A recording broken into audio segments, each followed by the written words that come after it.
So in this video, I'm going to be going over how to grow bigger arms. I personally am not one who has had the best arm genetics, nor do I still have like the biggest arms in comparison to something like my chest or my back. But given that I have not been born with the best arm genetics, I have kind of learned the ways to optimally train them in a way that can kind of get the most bang for your buck. So when it comes down to it, the first thing that everyone should check with themselves is understanding like what type of insertions you have in your arm, because at the end of the day, you need to know what weak points you need to work on. Everybody's bicep and tricep genetics are different. Once you understand that, you're able to work on different parts of it, amplify, if that makes sense. So for me, I have a long bicep insertion. When I say insertion, that's where your muscle inserts into the tendon, right? My elbow. For me, I have a long one. My friend Hattie, you'll see there's a really big gap from his elbow to where his muscle belly starts. Therefore, he has a bigger peak. The shorter insertion you have in your bicep, the more of a peak you're going to have. Like Arnold had really good peaks because he had a shorter bicep head. I have a very long insertion, meaning my bicep inserts very, very close to my elbow. So therefore, I don't get as much of a peak. But when I'm like unflexed, or when I flex like without really supinating, I still have a pretty full muscle belly. There's just not really any peak to it, if that makes sense. So I personally don't like that. I think Serge Olivier is another guy who has like a long, really long insertions. He's like an old school bodybuilder. Knowing that, I know that I need to train my peak more, so therefore I do certain movements that are going to emphasize the peak of my bicep. If you're not like that, and I might even hit the hammer curls and stuff, because it's going to allow me to hit more of the brachialis, which can push my bicep peak up a little bit more. So doing neutral grip curls does that. So that's how I train a little bit different than someone who has a bicep peak, but doesn't need to do that as often. Same thing goes for triceps. Now the triceps is composed of 3 different heads, and for me, I lack a lot in the long head of the tricep, which is going to be that really meaty part that kind of goes from your shoulder joint all the way down your elbow. That gives like the most size to your arms whatsoever, so I emphasize that. So going in, knowing your insertions, your genetics is key, because then it kind of allows you to manipulate your training based off of that. Now going into how I train arms specifically to grow mine, when it comes to biceps, there's kind of 3 different movements that you're able to do, and it's all based on your elbow positioning that allow you to kind of get the most out of your movement. So first is going to be like your typical bicep curls, like a standing barbell curl. I like to do this for my overload movements where I train really heavy, where my elbows are kind of right next to me. The second one is training your biceps in a lengthened position. That's going to be like an incline bench curl. I love doing those as well. It's going to be where my shoulder is behind my body, putting my bicep in a lengthened position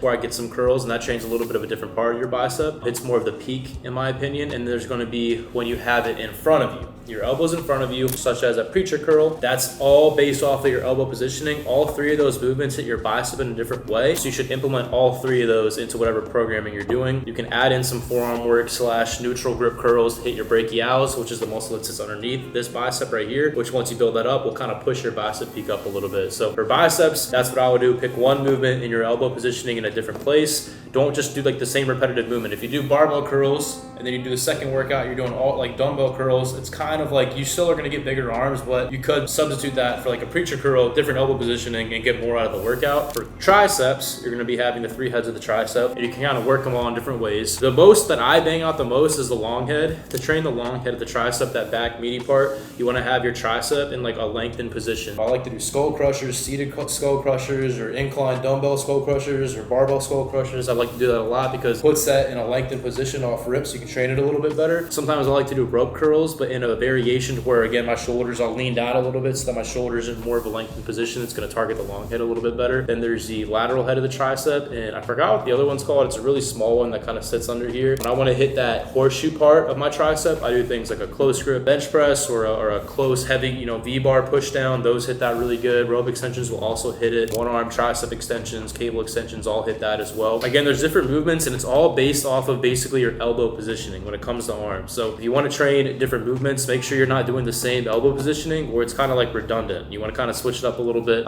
whether it's doing like a long head movement then a lateral head movement, and it's just good to switch it up because you don't want to just sit there at the tricep extension machine doing rope curls, a V-bar curl, then a one arm cable curl, and you did 12 sets of an exercise, but you basically just targeted the same part of your tricep every single exercise. It gets really redundant and it's just not worth it. So make sure you kind of switch it up quite a bit. And then if you want to add forearm training, that also goes a little bit far. But honestly, triceps again is the most important thing to train. The triceps make up 2/3 of your arm. So if you want to get bigger arms without flexing them, the tricep, getting that built up will make your arms look bigger, like unflexed 100%. So for me, when I train, I usually do 2 exercises for bicep, 3 for tricep, because it's a bigger muscle, so it can take a little bit more. And then if I feel like adding in a little bit of forearm stuff, I don't do much for it. If I do forearm work, I usually do reverse grip curls. Sometimes I'll do like the wrist curls like this, but I don't do much for it. And that's pretty much it. saw a lot of love on the recent video that I did, kind of where, I mean, for the most part, it was a good amount of love. I saw like some videos, people making videos on it, and it got like 1 million views on TikTok. I'm at just the point of my career, I feel like, where I can finally be like unfiltered about whatever I want, and it doesn't really matter. Honestly, more people might rock me for that, so I'm not like holding back. Like, I posted stuff on me like supporting Trump, and I was getting a bunch of love on that, so I'm just like, all right, bet I'm gonna just be unfiltered, like genuinely unfiltered Alex Eubank, not care about any kickback on if I offend somebody or whatever. But I saw the twins commented on a TikTok that I made where I talked about, I said, I miss when the industry used to not glorify gear usage, whatever, and they commented and they said, like, if it makes somebody happy and it amplifies their experience in the gym, let them do it. And I'm like, yeah, I agree, like, that's straight, that's fine, everybody can have their own thing they want to do in life, but it's the industry glorifying it is the issue that I have. It's, if you're gonna talk about all the awesome benefits of gear, like how you get bigger, the pump, basically, yeah, if we're gonna like talk about how lit it is and make it look like amped up, like unfiltered, like hype, we should also like have times where we really talk about how awful that shit is for you, because all these kids who just see how cool it is, they're like, oh, bet if this can amplify, you know, a lot of people only find their fulfillment in the gym, especially when you're young. I was there at one point, I get it. The gym was everything to me. It's all I did. It was the only thing where I saw progress. It was the only thing that like made me happy and like allowed me to get away from like the real world back when I was in high school. So if there's something that you can see that could amplify that experience, but it's just shown to be like something that's super cool and no one talks about how bad it is for you, most likely that age you're just gonna be like, you know, screw it, I'm gonna do it, I'm gonna take it. Not knowing that you're literally potentially ruining your life, and it's a lifelong commitment, lifelong decision potentially, and you're literally gonna be pre-aging yourself. It's a toxic ass thing. And the thing is, I was trying to tell them too, like, not everybody has the connections that we have in the industry. Like, your typical high schooler is not gonna have the access to get high quality steroids or whatever, or they're not gonna have access to be able to monitor their blood work in the way that they should. They're not able to afford it like that. They just grab anything that they can, versus like influencers and whatnot are able to get like the highest tier, like doctoring, like monitoring, all the best stuff. So it's not like equally, people don't talk about that. It's just not on the same level. So I'm not ever gonna be rooting for anyone to glorify it. Most of these kids will just take whatever they can get just so they can get a little bit bigger, get a better pump. Like, damn, bro, if you want to get a better pump, grab some damn pump caps, use code Alex, you know, save 10 years of your life instead of taking gear just to get a little bit more muscle or a pump. As an influence, again, we should influence in a positive way, realizing that people don't have access to the same things we do, so they're probably just going to crash out, ruin their lives by doing something that they think short term will make them happy and find fulfillment in it, when true and ultimate purpose and fulfillment comes only through Jesus, not through the gym. I know like a lot of kids, it's like you get, you know, the bigger you are, the more weight you lift, the better you look. It's like you get a little bit of like dopamine and fulfillment from it, and it becomes addicting. That's how the whole thing works. You got to realize, bro, it's like drinking salt water. I always talk about this. You will never be truly fulfilled by stuff like that of the world. Only Jesus Christ can fully fulfill you.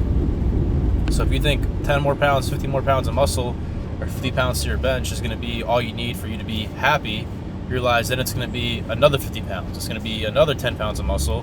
Next thing you know, you've pre-aged yourself 20 years.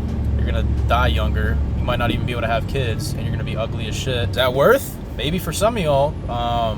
For majority of you guys, no. Unless you're being like Mr. Olympia or something, go ahead.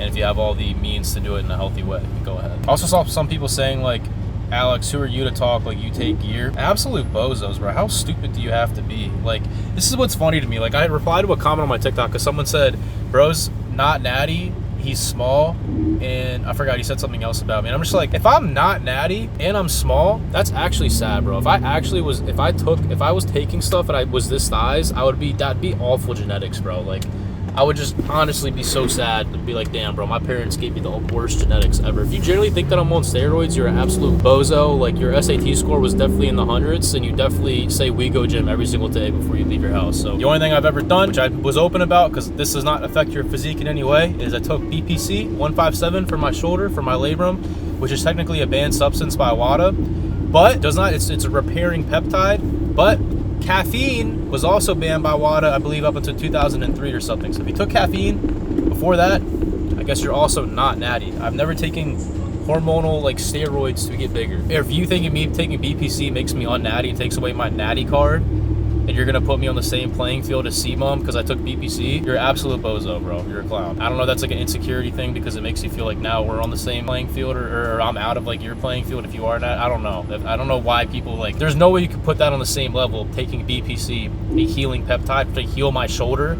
as someone who's taking copious amounts of gear. We're not on the same level. No, that does not count. For the most part, I'll see a lot of support on it, bro, because I know you guys see how toxic this stupid industry is getting, bro. It's awful. It's so damn toxic. There's no uplifting. It's all about, it's like super vain and selfish. Like, I understand bodybuilding itself is like a really, really vain and like selfish sport in a sense, because it's just about you, which some people like, and I understand, but it's the fact that it used to be like that, but also in the beginning was like a supportive industry. Like, people like rocked with each other. Everyone was like helping each other out, wanting each other to get better, like everybody to make it. Like, what was like this thing, like we're all gonna make it, you know what I mean? Now it's like, no, I just want to be bigger and better and stronger and uglier than everybody else, because that's what the meta is right now. Again, it's all an opinion at the end of the day. Like, if that's what you want to do with your life, you go do it. But I think it's stupid, personally. That was way longer than I wanted it to be, but I was just addressing some of the replies I saw in the last video.